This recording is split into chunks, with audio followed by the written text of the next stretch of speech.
Good morning, my dear students and all my viewers and well wishers. Once again, welcome to doctor Harshvardhan classes.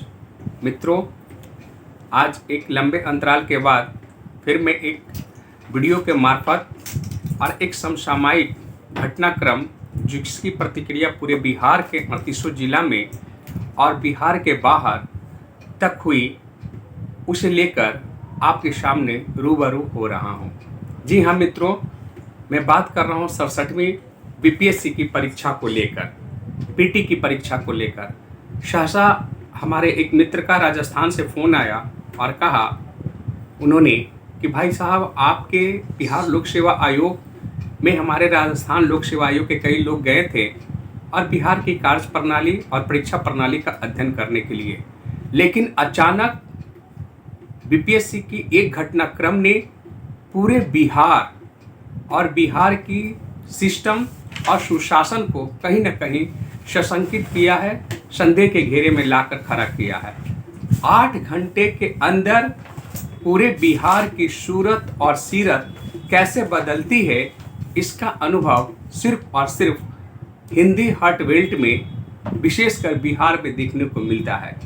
हालांकि इससे पहले भी मध्य प्रदेश, उत्तर प्रदेश, उत्तराखंड, राजस्थान में कई ऐसे घटनाक्रम हुए हैं, लेकिन बिहार में यह घटनाक्रम तमाम सरकारी दावों के बावजूद घटित हो जाता है। जैसा कि मित्रों विदित है कि 67वीं बीपीएससी की परीक्षा में करीब 5,18,000 अभ्यर्थियों ने एप्लीकेशन डाला था, जिनका प्रारंभिक परीक्षा 8 मई 2022 को निर्धारित की गई थी। पटना में करीब 83 केंद्र बनाए गए थे। पटना के जिलाधिकारी डॉक्टर चंद्रशेखर और एसएसपी मनोज जी ढिल्लों ने एक शुक्रवार को समीक्षा बैठक की और समीक्षा बैठक में यह तय किया कि किसी भी सूरत में प्रश्न पत्र को वायरल नहीं होने दिया जाएगा और कदाचार मुक्त परीक्षा होगी। हर जगह पर प्रतिनिधि और दंडाधिकारी प्रतिनियुक्त होंगे। सुबह की ये खबर दोपहर ढलते ढलते तक फिसड्डी साबित हो जाती है, जब 67वीं बीपीएससी की पीटी की परीक्षा के प्रश्न पत्र वायरल हो जाते हैं और तेजी से हवा में तैरने लगते हैं, लोगों के बीच में शक शुबह का गुंजाइश बनाने लगते हैं।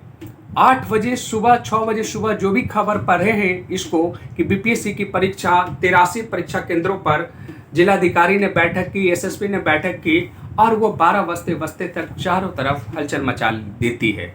सवाल उठता है मित्रों कि बीपीएससी की यह परीक्षा जो इतनी संवैधानिक पद की परीक्षा है, एक प्रशासनिक अधिकारी बनने की तैयारी होने वाली परीक्षा है, हमारा कॉन्स्टिट्यूशनल बॉडी है बीपीएससी, तो फिर वहाँ प्रश्न पत्र कैसे लीक हो जाते हैं, कैसे वायरल हो जाते हैं।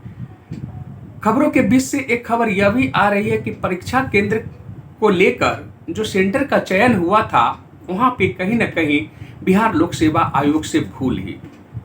बिहार लोक सेवा आयोग ने भी देर शाम यह विज्ञप्ति जारी कर कहा कि परीक्षा 67वीं बीपीएससी पीटी की 8 मई को जो हुई थी उसे रद्द कर दी गई है और 3 सदस्यीय समिति को गठित किया गया है, जो कि जांच करेगी कि परीक्षा पत्र वायरल कैसे हुआ, प्रश्न पत्र वायरल कैसे हुआ और उस वायरल प्रश्न पत्र का समाधान करेगी। इधर बिहार के डीजीपी एके सिंघल ने भी बयान जारी किया और साइबर एक्सपर्ट की मदद ले रहे हैं। लेकिन इन सब के बीच में एक सवाल मौजूद यह है कि 5,18,000 जो अभ्यर्थी थे, उनकी मानसिक, शारीरिक और आर्थिक पीड़ा का क्या मुआवजा बीपीएससी देगी। हम एक कमेटी को गठित कर देते हैं, वह कमेटी कई महीनों में जांच रिपोर्ट देती है, फिर कार्रवाई की अनुशंसा की जाती है और फिर जो साइबर अपराधी हैं, जो प्रश्न पत्र के विक्रेता हैं, जो सॉल्वर गैंग है, वो देर से देर छूट जाते हैं और फिर वही काम करते हैं। सवाल मौजूद है दोस्तों कि 5,18,000 अभ्यर्थी जो दिन रात 24 महीने 12 महीने मेहनत कर पीटी की तैयारी करते हैं, आज उनकी सारी तैयारी पर महज चंद मिनटों में ही पानी फिर जाती है। सुबह की अखबार की हेडलाइंस, खबरें अंग्रेजी अखबार से लेकर हिंदी अखबार तक की खबरें सबको उम्मीद जगाती है कि बिहार में बीपीएससी की परीक्षा बहुत ही चाक चौबंद और सुरक्षा के घेरे में होने वाली है। तो फिर सवाल उठता है कि पूरे प्रशासनिक महकमे में सेंध लगाने वाला व्यक्ति है कौन, और क्या वह पकड़ा जाएगा तो फिर उसके ऊपर त्वरित और न्यायोचित कार्रवाई हो पाएगी। यह कोई नई घटना बीपीएससी के साथ नहीं है, यह बिहार में होने वाली परीक्षाओं के साथ नहीं है। बिहार में अक्सर ये घटनाएं घटती रहती हैं, इसलिए इसे एग्जामिनेशन फोबिया के साथ साथ एक कॉमन फिनोमेना भी माना जाता है। लोग हमेशा सशंकित रहते हैं कि कभी पीटी तो कभी मेंस तो कभी कहीं ना कहीं कोई लोचा होगा। ज्वाइनिंग के पहले तक भविष्य जो है विद्यार्थियों का वो अधर में लटका रहता है। 2-3 सवाल जो महत्वपूर्ण हैं कि जो बीपीएससी के चेयरमैन ने कहा कि भाई हम कमेटी गठित कर दिए हैं, पेपर कैंसिल कर दिए हैं, हम पूछताछ करेंगे, हम जांच करवाएंगे। जांच के लिए कमेटी गठित हुई है तो जांच रिपोर्ट आएगी तो निश्चित है कि वो जांच रिपोर्ट के बाद फिर 67वीं बीपीएससी की परीक्षा आयोजित की जाएगी। लेकिन ये जो बीपीएससी के पास क्या इतनी नैतिकता है कि नैतिकता के आधार पर वो बीपीएससी के विद्यार्थियों को कंपेंसेट करे। एग्जाम सेंटर के अलॉटमेंट की लापरवाही और प्रश्न पत्र बायलर होने की खबर जब पहले से ही एक र्यूमर की तरह उड़ रही थी तो क्यों नहीं उसे जांचा पड़ताला गया। सवाल यह भी मौजूद है दोस्तों कि बार बार ऐसी घटना क्यों घटती है और कौन ऐसी ताकतवर सिस्टम है जो संवैधानिक संस्था को महज 8 घंटों में ही चुनौती दे डालती है। मित्रों, यह निश्चित ही अनुसंधान का विषय है कि बिहार लोक सेवा आयोग अपनी परीक्षाओं को जिस पारदर्शिता, ईमानदारी और नैतिकता के साथ आयोजित करती है, उस ईमानदारी, नैतिकता और पारदर्शिता को यथावत बनाए रखे। सवाल यह भी है कि वायरल प्रश्नों से दूर रहने की बच्चों को हिदायत दी गई थी तो वो पूर्व में ही क्यों नहीं जांच ली गई। कहाँ गई पूरी सुरक्षा व्यवस्था? पूरी सुरक्षा में सेंध किसने लगाया? क्या उसके साथ बच्चों के साथ न्यायोचित कार्रवाई होगी? मैं टीवी पर 1-2 इंटरव्यू देख रहा था, बहुत चौकन्ना था। कई बीपीएससी के जो एक्सपर्ट हैं टीवी पर वही बात बोल रहे थे जो कि लगता है कि सरकार के वो मुखालफत नहीं कर रहे हैं, सरकार की राग में राग अलाप रहे हैं।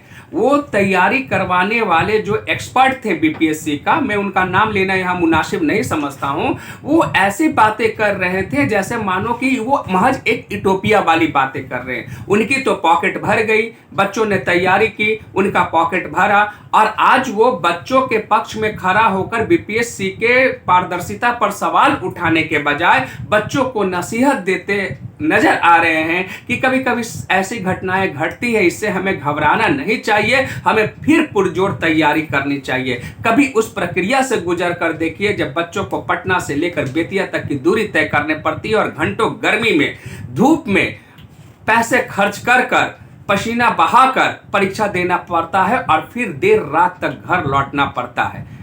मित्रों, इस समय जो भी कोचिंग संचालक है उनको कम से कम बच्चों के साथ हमदर्दी, सहानुभूति और परानुभूति का अनुभव करवाना चाहिए। खैर, ज़्यादा वक्त नहीं लूंगा और यही उम्मीद करूंगा कि बिहार में जो मुख्यमंत्री का नारा है न्याय के साथ विकास, जस्टिस विद डेवलपमेंट और सुशासन, गुड गवर्नेंस का जो दावा नीतीश कुमार करते हैं, क्या वो नीतीश कुमार बीपीएससी पीटी को लेकर और बिहार लोक सेवा आयोग और बिहार के डीजीपी ए.के. सिंघल साहब को न्यायोचित कार्रवाई त्वरित स्तर पर कर पाते हैं और उन 5,18,000 अभ्यर्थियों के साथ न्याय होता है।